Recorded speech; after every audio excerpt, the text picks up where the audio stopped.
Hello, Henry. Do you remember how you got here?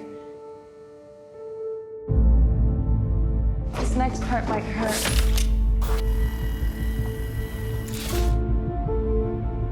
Squeeze? You and I were, we still are, husband and wife. I love you, Henry. Henry, they want your technology. How would you like the new you?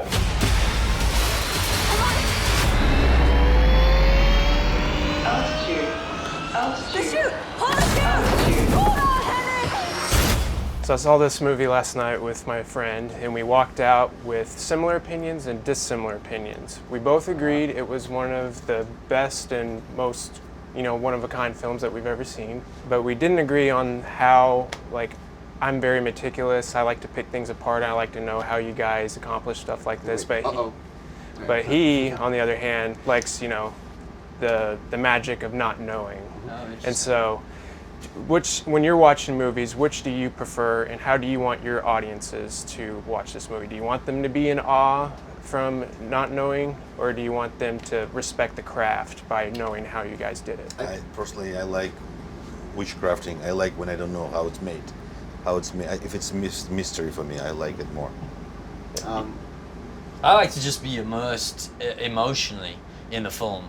And then maybe afterwards, if you think about it and you start thinking, wait a second, how did they actually do that?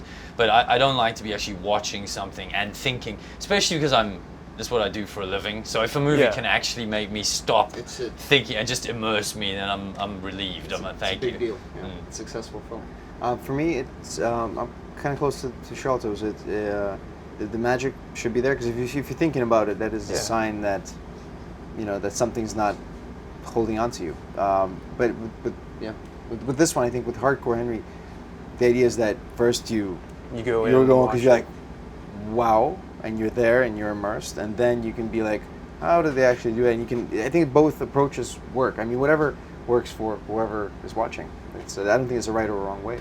Yeah, absolutely. But so when I watched this movie, I noticed the style, I noticed the wit.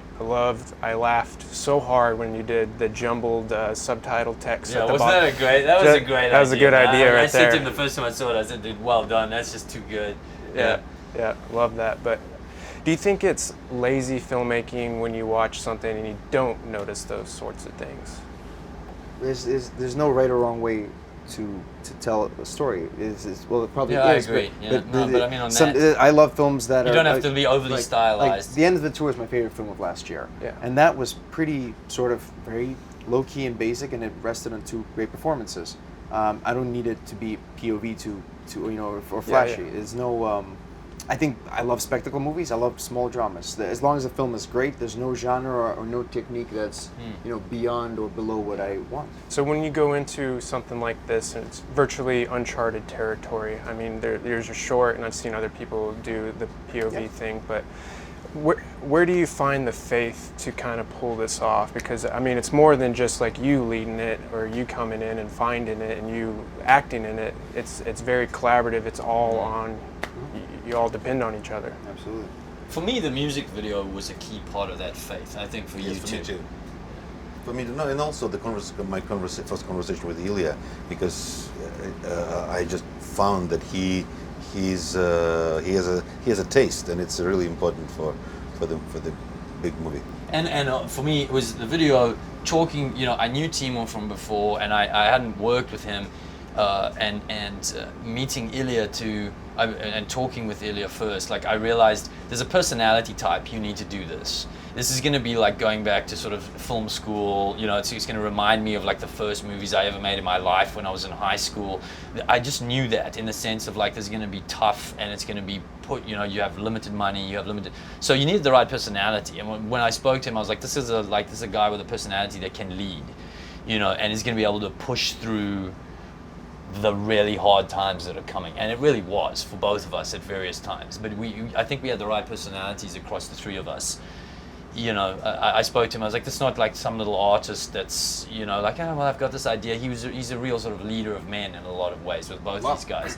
No, it's true, man. And it's he's leading some of the most hardcore men you will ever meet in your life. These Russian stunt guys. you know, there was a hardness in a sense that was needed to actually physically make the film. Yeah. And for me, I think I'll be real quick with my answer. I couldn't have a film that wouldn't work. So it's been 3 years of, and I had great support. I had a great crew. I had these guys, but it was, for me, the stakes were, I mean, they were high for everybody. But personally, in my mind, it was like, this is either we'll stop it right away because it's not going to work, or I'm going to push through and it's going to be horrifyingly scary at moments. But it's my first film. I don't want to make a lot more movies, and I want to make sure this one's great. So it's just, there was no, the whole refuse to lose thing, that was absolutely like the mantra for me personally.